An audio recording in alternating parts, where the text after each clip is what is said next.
असलामुअलैकुम दोस्तों, क्या हाल है? ठीक हो दोस्तों। अज साड़ी जी वीडियो है ना, ये बई 3 महीने की गब्बन बकरी की पहचान अगर तुसी रखिए या अनजान हो या खरीदनी है तो तुहानू पता होना चाहिए कि साड़ी बकरी 3 महीने की वाकया ही गब्बन है या नहीं। बकरी साड़ी दोस्तों 3 महीने की गब्बन बकरी है। हुण इसकी सब तो पहली निशानी की है बई किमें पता लग सी बई ये गब्बन है या नहीं। जदों बकरी क्रॉस होंदी है ना दोस्तों, ओदा बैन उठन 8-10 दिनों के विचे एक तो चारे की स्पीड और चारा खावना ज़्यादा कर देंदी, और दूसरी गल ओदी सब तो ज़्यादा ये होंदी है कि वो ज़्यादा बैठना पसंद करेंदी है ताकि बच्चों नू सुकून रहे। फिर जड़ियाँ बकरियां मारदियाँ शारदियाँ हैं या उन्हां तो साइड होके अलहदा होके रहिंदी है बई बच्चों को कोई नुकसान ना पहुँचे।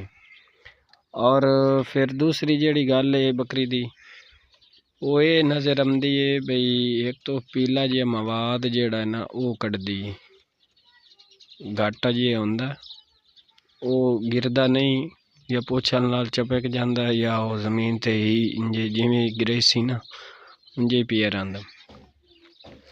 हुण इहदी जड़ी गब्बन की निशानी हो गई, यानी कि चलना फिरना कम, बैठना ज़्यादा पसंद करसी, खुराक ज़्यादा खासी, पहले की निस्बत नालों चारा ज़्यादा खासी और दूसरियां बकरियां तो अलग हो के रहसी।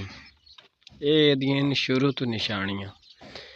फिर जिमें ये 1 महीना कंप्लीट हो सी ना तो दरम्यान च तुसी पेशाब वाली जगह वेख रहे, ये थोड़ी थोड़ी ना सुजना शुरू हो जासी। अच्छा, उस तो बाद ये ना तुसी साइडा वाली जड़ी जगह है साइडा वाली वो थोड़ी जी सोजिश मालूम हो सी।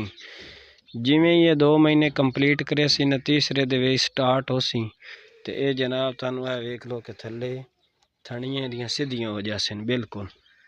ये तो हुण मोटियां हुई खलियां ना, इन्हें तो दुध वाजे नजर आ रही है, लेकिन वो जड़ियां थनियां होनियां ना वो बिल्कुल सीधियां हो जानियां, दुध नहीं आवना। ये हुण वेख लो कि ये 3 महीनों की कंप्लीट गब्बन बकरी है। 3 महीने चो कोई 5-7 दिन या 10 दिन ये रहंदे ने, बाकी यानी कि कंप्लीट है। हुण ये थले वेख लो दुध दी कितने को हो गया है और इसकी ये निशानी। और एक निशानी तुहानू दसना भुल गए हैं, इन्हां दे बच्चे होंदे ने खब्बी साइड ते।